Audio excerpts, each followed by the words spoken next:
ఓం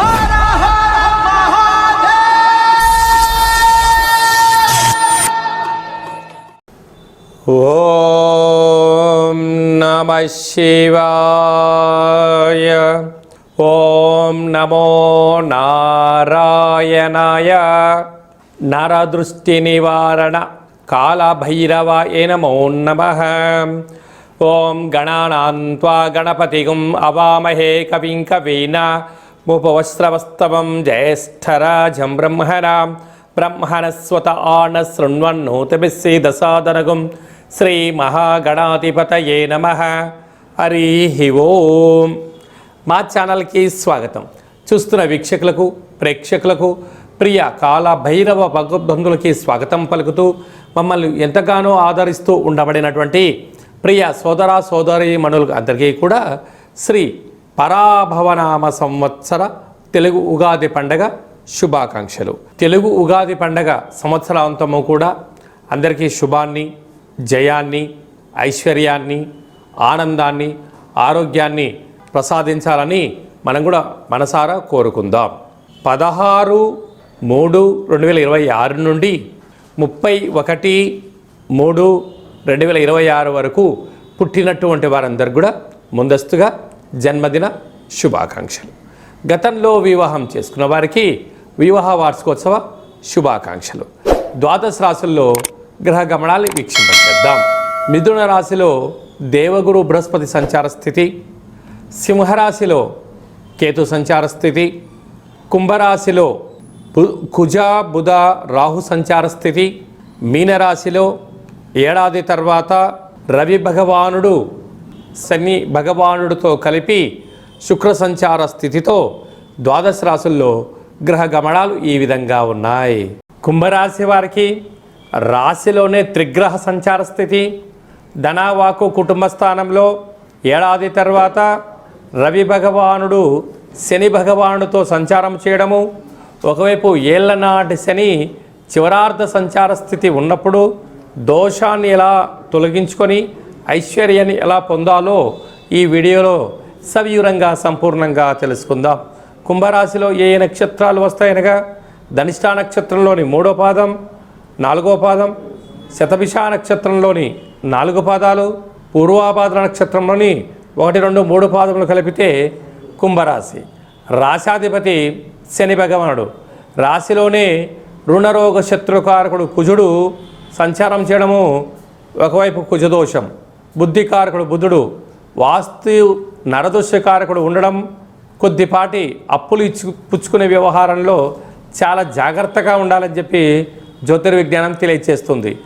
ఏడాది తర్వాత మీనరాశిలో ఆత్మకారకుడు రవి, కళత్రతకారకుడు శుక్రుడు, ఆయుకారకుడు శని భగవానుడితో కలిపి ధన స్థితిలో సంచార స్థితిలో ఉన్నప్పుడు అప్పులు ఇచ్చి పుచ్చుకోవడానికి చాలా జాగ్రత్తగా ఉండాలి.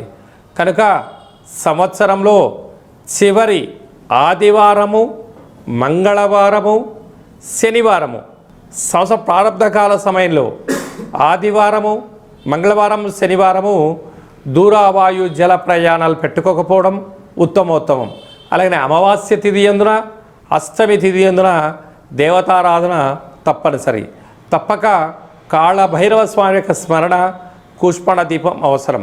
అలాగే ప్రతిరోజు సూర్యారాధన, సూర్య నమస్కారాలు, గోమాతకు ఆహారాన్ని ఏర్పాటు చేయగలిగినట్లయితే సకల దోషం తొలగి ఐశ్వర్యం కలుగుతుందని చెప్పి కూడా గమనించాలి. అలాగనే పంచమ స్థానంలో దేవగురు బృహస్పతి సంచారం చేయడం వల్ల నూతనంగా వివాహం అయిన వారికి పుత్రికా సంతానము, పిల్లల యొక్క చదువులు, అభివృద్ధి, వివాహము, విదేశానము, వారికి సంబంధించిన ఏర్పాట్లు చేయాలి. మీ కోరిక కూడా నెరవేరబోతుంది. సప్తమ స్థానంలో కేతు సంచార స్థితి ఉన్నప్పుడు సకలమైనటువంటి విద్యలో, ఉద్యోగంలో మార్పులు, గృహ మార్పు, స్థల మార్పు ఉండే పరిస్థితి ఉంటుంది. ప్రేమికులు చాలా జాగ్రత్తగా ఉండాలి. భార్యాభర్తల మధ్య అన్యోన్యత అవసరం. ఏదైనా పనులు చేసేటప్పుడు 1-4 సార్లు ఆలోచించి చేయాలని చెప్పి జ్యోతిర్విజ్ఞానం కూడా తెలియచేస్తుంది. అలాగా నూనెల వ్యాపారాలు, హోటల్ వ్యాపారస్తులు, నీటి వ్యాపారస్తులు, రియల్ ఎస్టేట్ వ్యాపారస్తులు, అలాగనే మార్కెటింగ్ రంగంలో ఉండబడిన వారు, ఎక్స్పోర్ట్స్ ఇంపోర్ట్ చేసే బిజినెస్ చేసేవారు ఓర్పు, నేర్పు, సహనం, సత్ప్రవర్తన ధర్మ మార్గమే మీకు శ్రీరామ రక్ష అని చెప్పి గమనించి తీరాలి. మార్చి మాసంలో ద్వితీయార్థంలో ముఖ్యమైన పండుగల గురించి క్లుప్తంగా సవివరంగా సంపూర్ణంగా తెలుసుకుందాం. 17వ తారీఖున సోమవారము, తెలుగు సంవత్సరాదికి చివరి సోమవారము, మాస శివరాత్రి సందర్భంగా మహాదేవుడికి రుద్రాభిషేకం చేసుకోవడము యోగదాయకం అని చెప్పి గమనించగలగాలి. అలాగనే 18వ తారీఖున బుధవారము, అంటే మంగళవారంతో కూడుకున్నటువంటి అమావాస్య, బుధవారం రోజు కూడా అమావాస్య ఛాయలు కొనసాగుతూ ఉన్నాయి కనుక మనము సంవత్సరానికి, తెలుగు సంవత్సరానికి చివరి అమావాస్య అవ్వడం వలన ఇంట్లో కూష్మాండ దీపాన్ని వెలిగించుకొని ఇంటికి దిష్టి తీసి బయట వేయడము, చాకలి వారితో ఆశీర్వచనం తీసుకోవడం వలన సకల శుభం కలుగుతుందని చెప్పి గమనించాలి. అలాగనే మనకు 19వ తారీఖున శ్రీ పరాభవనామ సంవత్సరము ఉగాది పండగ ప్రారంభము. ఆ రోజు మనము మంగళ స్నానమును ఆచరింపచేసి షడ్రుచుల సమ్మేళనమైనటువంటి తీర్థప్రసాదాలు స్వీకరించడము, పంచాంగ శ్రవణము, దేవతా దర్శనము, తల్లిదండ్రులకు గురువులకు నమస్కారం చేయడము శుభసూచకం. అలాగనే మనకు 27వ తారీఖున శ్రీరామనవమి అనగానే రాముడి కళ్యాణంలో పాల్గొనడం వలన సకల శుభాలు ఐశ్వర్యం కలుగుతాయని చెప్పి గమనించాలి. అలాగనే మీ వ్యక్తిగత జాతకం తెలుసుకోవాలనుకుంటున్నారా?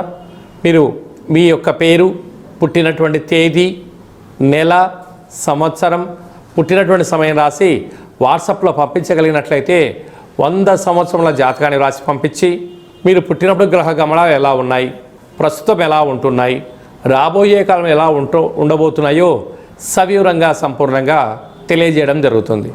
చాలామందికి పుట్టినటువంటి కాల సమయంలో డేటా ఆఫ్ బర్త్లు లేనటువంటి వారికి మీ పేరు యొక్క మొదటి అక్షరాన్ని అనుసరిస్తూ రాశిని తెలియజేస్తూ రాశి యొక్క స్థితిగతులను మనం తెలుసుకుంటూ, అలాగనే రమణ శాస్త్రం ద్వారా అనగా గవళ ద్వారా కాళభైరవ ఉపాసన చేత భూత భవిష్యత్ వర్తమానాన్ని తెలియజేయడం జరుగుతుంది.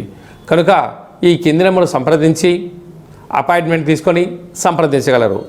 అందరికీ ఈ తెలుగు సంవత్సర ప్రారంభ కాల సమయంలో అందరికీ ఆయురారోగ్యాలు ప్రసాదించాలని శ్రీ రామచంద్ర స్వామి వారి యొక్క కళ్యాణ మహోత్సవ ఆశీస్సులు ఉండాలని కోరుకుంటూ ఆశీర్వచనం. ఓం దాశరథాయ విద్మహే సీతావల్లభాయ ధీమహి తన్నో శ్రీరామచంద్ర ప్రచోదయాతు. హరి ఓం. శతమానం భవతి శతాయు పురుష సతేంద్రియ ఆయుష్యేవేంద్రియే ప్రతిష్టతి. ధనం ధాన్యం బహుపుత్రలాభం శత సంవత్సరం దీర్ఘమాయు. శ్రీ పరాభవనామ సంవత్సరాంతం ఆయురారోగ్యం ఐశ్వర్యం అనుగ్రహం ప్రసాద సిద్ధిరస్తు. తదాస్తు. ఈ వీడియో మీకు నచ్చినట్టయితే లైక్ చేయండి, షేర్ చేయండి. మా ఛానల్ యొక్క ఆధ్యాత్మిక వీడియోలు అందరికన్నా ముందుగా మీరు చూడాలన్నట్టయితే గంట సింబల్ ప్రెస్ చేసి ఈ యొక్క భక్తి సమాచారాన్ని భగవద్బంధులకు, మిత్రులకు, స్నేహితులకు చేరవేసి హిందూ ధర్మాన్ని కాపాడండి.